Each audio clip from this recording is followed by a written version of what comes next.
India गठबंधन ने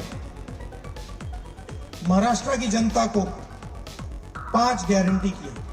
लाडली बहन योजना इतने सुपरहिट हो गई है, इसलिए अभी डर गए हम लोग। 3000 रुपए सीधा खटाखट खटाखट खटाखट खटाखट न देता।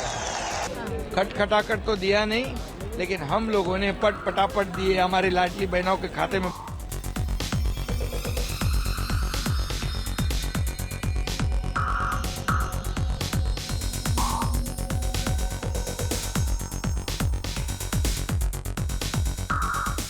नमस्कार, मैं कार्तिक नाइक हूं और आप देख रहे हैं खबरों की खबर। दोस्तों, महाराष्ट्र विधानसभा चुनाव में हार जीत का मामला इतना आसान नहीं है जितना अन्य राज्यों में होता है। यहाँ पर 2 या 3 पार्टियां नहीं बल्कि कुल 6 पार्टियां हैं जो अलग अलग 2 महागठबंधन के माध्यम से आमने सामने हैं। महाराष्ट्र में अब चुनावी सरगर्मियां तेज हैं। राज्य की 288 विधानसभा सीटों में 20 नवंबर को चुनाव होने वाले हैं।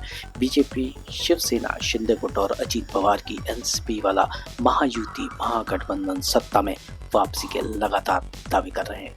वहीं कांग्रेस, शिवसेना, ठाकरे ग्रुप और शरद पवार की एनसीपी वाला महाविकास अघाड़ी भी सरकार में आने का दावा कर रही है। इन दावों में कितनी सच्चाई और कौन पार्टी किस तरह के दावे प्रस्तुत करके यह सारी चीजें कर रही हैं, इसी पर इस एपिसोड में हम बात कर रहे हैं।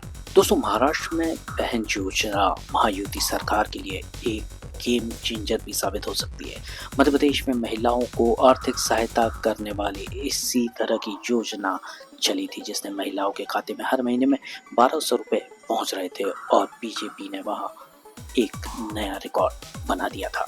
महाराष्ट्र में भी मध्य प्रदेश की तर्ज पर हर महीने 1500 रुपए दिए जा रहे हैं। इस योजना का लाभ करीब 34,74,116 महिलाओं को लगातार मिल रहा है।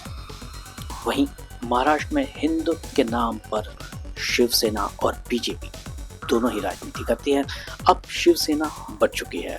हिंदू हृदय सम्राट बाला साहब ठाकरे के बेटे पूर्व मुख्यमंत्री उद्धव ठाकरे इस समय मुसलमानों के बीच सबसे अधिक लोकप्रिय है। बीजेपी के खिलाफ अपनी आक्रामकता के चलते उन्हें मुस्लिम समुदाय ने अब स्वीकार भी कर दिया है। हालांकि शिवसेना यूपीटी अभी भी सावरकर के नाम पर उद्धव सेना बैकफुट पर आ जाती है। दोस्तों, हम यहाँ आपको ये भी बताना चाहते हैं कि बीजेपी के पास कोई कायदे का मराठा नेता आज के तारीख में तो नहीं है। महाराष्ट्र में चिराग पाटिल के नेतृत्व में लगातार मराठा आरक्षण की डिमांड चली आ रही है। पूरे प्रदेश में मराठा करीब 34% है। अगर ये समुदाय किसी भी पार्टी से नाराज होता है तो उसका प्रभाव व्यापक रूप से पड़ता है।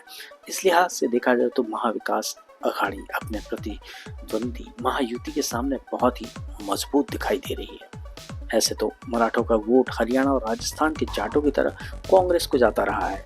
दूसरे महाविकास अघाड़ी में शरद पवार और मराठा स्वाभिमान के प्रतीक बाला साहब ठाकरे के पुत्र उद्धव ठाकरे भी साथ में ही हैं। ऐसे में अब आने वाले दिनों में देखना बड़ा ही दिलचस्प होने वाला है कि आखिर महाराष्ट्र की जनता किसे चुनती है। वैसे हम आपको ये भी बता चुके हैं कि महाराष्ट्र की जनता सीएम के तौर पर शिंदे जी को ही देखना चाहती है। तो ये थी खबरों की खबर। देखते रहिए खबरी, क्योंकि खबरी की है हर खबर पर नजर।